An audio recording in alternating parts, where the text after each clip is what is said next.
Olá pessoal, tudo bem? Na aula de hoje nós vamos dar continuidade ao conteúdo do xadrez. Na aula passada nós abordamos algumas peças e como é a realização da movimentação de cada peça. Também abordamos um pouco a respeito dos benefícios dos jogos de tabuleiro. Hoje nós vamos dar continuidade às peças que estão faltando do xadrez e falar um pouco mais específico dos objetivos e benefícios que o xadrez pode proporcionar. Vamos rever alguns dos benefícios que nós vimos na semana passada. Os benefícios que o xadrez pode proporcionar, assim como outros jogos de tabuleiro, não são apenas esses. Se a gente fizer uma pesquisinha na internet, existem outros benefícios que podem ser trabalhados e desenvolvidos. Lógico que o foco maior acaba sendo na parte de raciocínio, ou seja, o concentrar-se, o manter o foco para você fazer algumas ações. Então, alguns dos benefícios a gente pode ver a questão do desenvolvimento de algum valor, ou seja, o saber perder e o saber ganhar. Então, como em qualquer modalidade esportiva, há sempre um vencedor e há sempre um perdedor. Lembramos que é sempre importante a gente respeitar o adversário se caso ele vença a partida, uma vez que isso é apenas um jogo.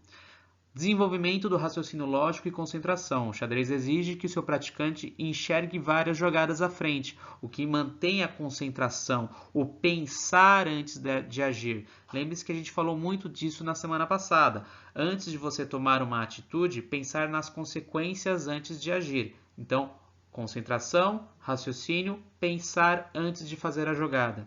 Cria maturidade na tomada de decisões. Um movimento errado pode significar uma derrota no xadrez, e a criança irá então ter que lidar com seus próprios erros. Ou seja, a pessoa quando ela faz uma jogada no xadrez, talvez sem querer ela tenha feito uma jogada errada. Então aí ela vai ter que pensar como que ela vai contornar aquele erro, ou seja, o que ela vai fazer para tentar arrumar aquilo que ela fez de errado.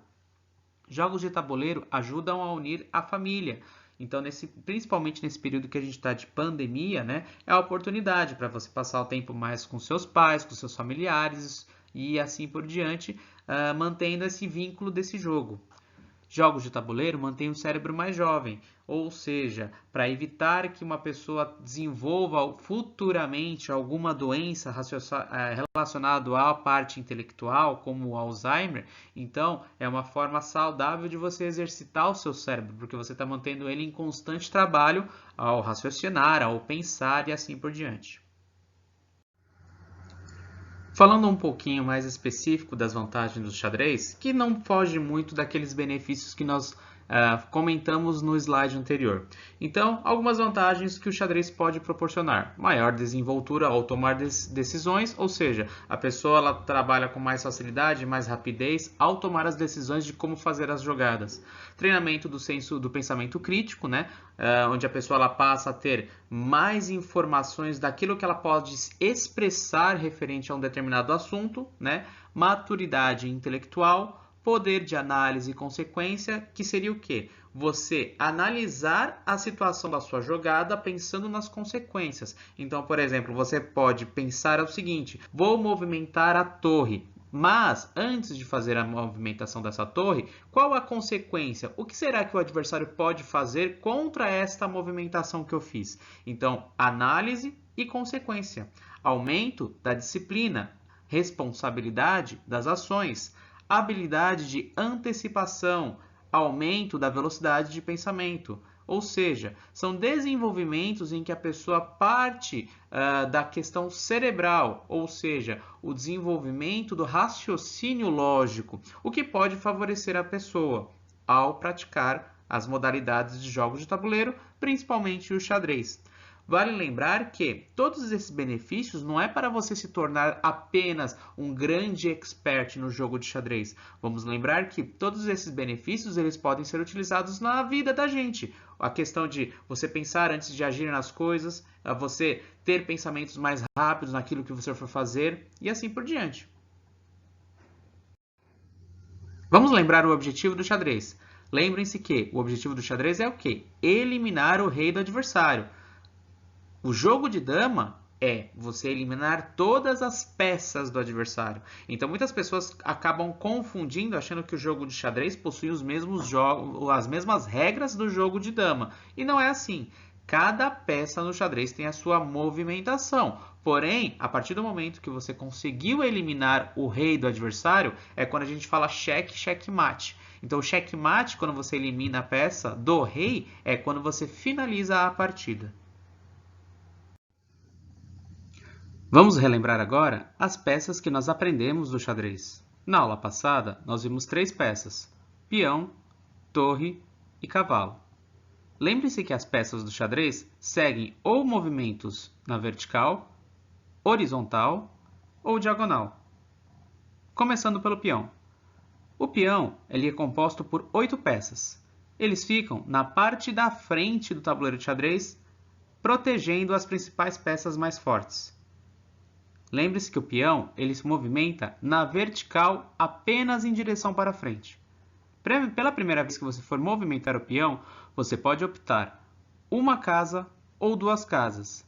Veja na imagem, nós temos 2 peões, um do lado do outro. Ou você escolhe para ir uma casa, ou você escolhe para ir 2 casas.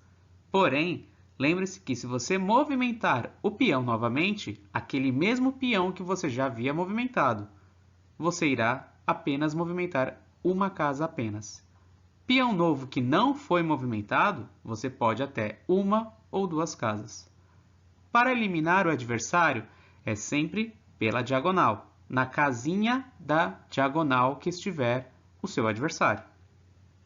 A torre possui um pouco mais de liberdade. Ela pode se movimentar em quantas casas ela puder ir, sem saltar a peça. Lembre-se que a torre ela vai de vertical para cima e para baixo, ou na horizontal, esquerda e direita, quantas casas ela puder ir.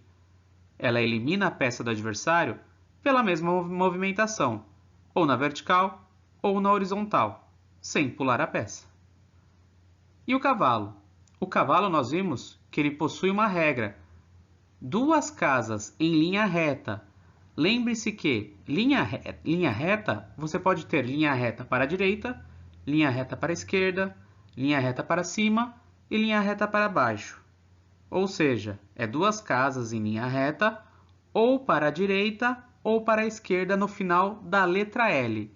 Então o cavalo segue uma direção vertical para fazer 2 casas em linha reta e a horizontal para fazer o final da letra L.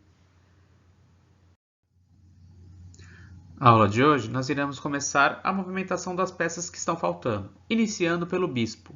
O bispo, percebam que ele só vai na movimentação da diagonal, tanto na diagonal para cima, quanto na diagonal para baixo.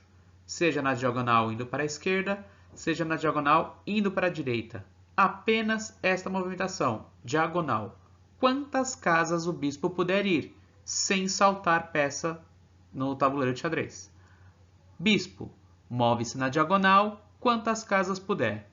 O bispo que iniciar a partida em uma casa branca somente poderá transitar pelas brancas, enquanto o bispo que inicia uma casa preta somente poderá transitar pelas casas pretas.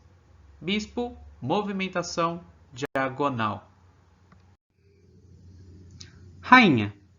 Rainha nós temos a peça sendo a mais forte do tabuleiro de xadrez. Ela executa vários movimentos. Esses movimentos são verticais, horizontais e diagonais. Percebam na imagem que ela faz mais ou menos a mesma movimentação do bispo e da torre.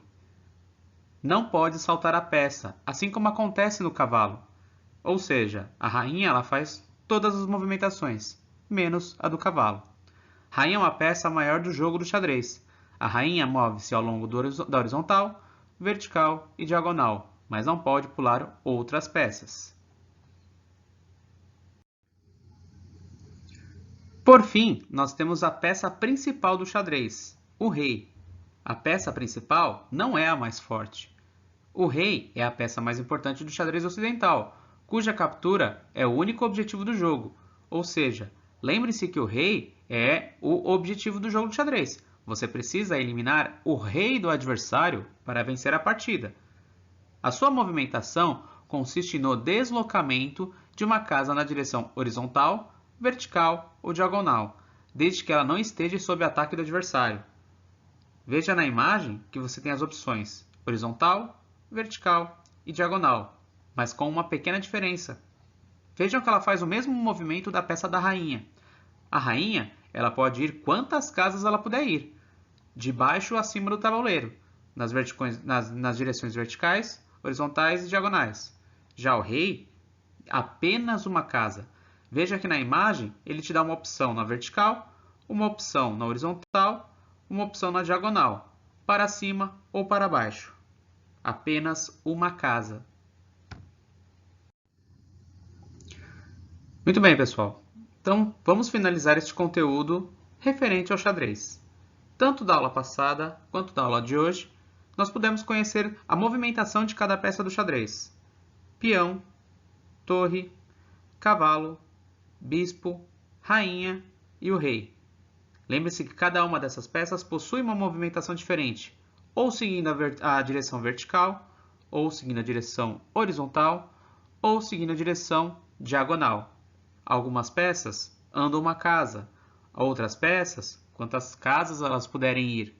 Algumas peças pulam outras peças igual ao cavalo, outras peças não podem pular.